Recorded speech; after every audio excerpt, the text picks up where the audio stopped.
கிச்சனில் இன்றைக்கி almonds R பாதாம் இதை எப்படி ப்ராசஸ் பண்ணுறது, எப்படி சூப்பராக வந்து வீட்டிலையே ரோஸ்ட் பண்ணுறதுன்னு பார்க்க போகிறோம். எதுக்காக ப்ராசஸ் பண்ணுறதுன்னா, அப்போ தான் இதில் இருக்கிற நியூட்ரியன்ஸ் எல்லாமே நம்ம உடம்புக்கு ப்ராப்பராக வந்து கிடைக்கும். இந்த வீடியோவை பார்த்துட்டு please like, subscribe and share my channel. Don't forget to press the bell icon. First பாதாம் ப்ராசஸ் எப்படி செய்கிறதுன்னு பார்க்கலாம். இதுக்கு நான் 1/2 கிலோ ஆல்மண்ட்ஸ் எடுத்திருக்கேன். இப்போ இது வந்து ஒரு பவுலில் போட்டுட்டு அது மூழ்கிற அளவுக்கு நம்ம தண்ணி ஊற்றிக்கணும். இதை 12 to 14 ஹவர்ஸ் அட்லீஸ்ட்டு வந்து நம்ம தண்ணியில் ஊற வைக்கணும். இடையில வந்து ஒரு 2 தடவை முடிஞ்சதுன்னா நம்ம ஒருக்கா வாஷ் பண்ணி வச்சுட்டா அந்த டேஸ்ட்டு நல்லா வரும். இப்போ நல்லா ஊறி இருக்கு. இதை ஒருக்கா நான் வாஷ் பண்ணி திருப்பியும் ஊற வைக்கிறேன். இப்போ நெக்ஸ்ட் டே மார்னிங் பார்த்திங்கன்னா இந்த அளவுக்கு நம்மளுக்கு கிளியர் ஸ்கின் மாதிரி கிடைக்கும். அண்டு சைஸும் பார்த்திங்கன்னா நல்லா வந்து பெருசாக இருக்கும்.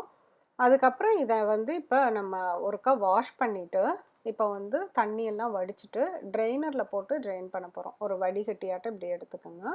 எடுத்துகிட்டு இப்போ அதில் நான் போட்டுட்டு இப்படியே நான் வந்து ஒரு 1 hour கிட்ட வச்சிட்டேன். ஜஸ்ட் டேபிள் மேலே வந்து வச்சிட்டேன். அதுக்கப்புறம் ஒரு க்ளீன் டவல் எடுத்து டேபிள் மேலேயே போட்டுட்டு அந்த க்ளீன் டவல் மேலே இந்த மாதிரி ஸ்ப்ரெட் பண்ணி வச்சிடணும். வச்சுட்டிங்கன்னா மினிமம் 1 டேக்கு நல்லா வந்து அது காய விட்டுறணும். காஞ்சதுக்கப்புறம் பார்த்திங்கன்னா ட்ரை இந்த கிளாத்லேயே 1.5 days நான் அப்படியே விட்டுருந்தேன். இது நல்லா வந்து ட்ரை ஆயிடுச்சு சுத்தமாக. அதுக்கப்புறம் ஏர்டைட் பாக்ஸில் போட்டு நான் 2-3 days கழித்து தான் நான் மறுபடியும் அதை ரோஸ்ட் பண்ணேன்.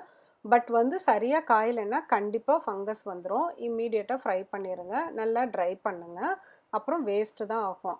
இதை வந்து ஒரு பேனில் 1 டீஸ்பூன் கீ மட்டும் போட்டிருக்கேன். போட்டுட்டு நான் 1/2 kgயில் இப்போ ஒரு பேட்சில் வந்து ஒரு அதில் பாதி 1/4 கிலோ மட்டும்தான் ஃபஸ்ட்டு வந்து கீ போட்டு ரோஸ்ட் பண்ண போகிறேன்.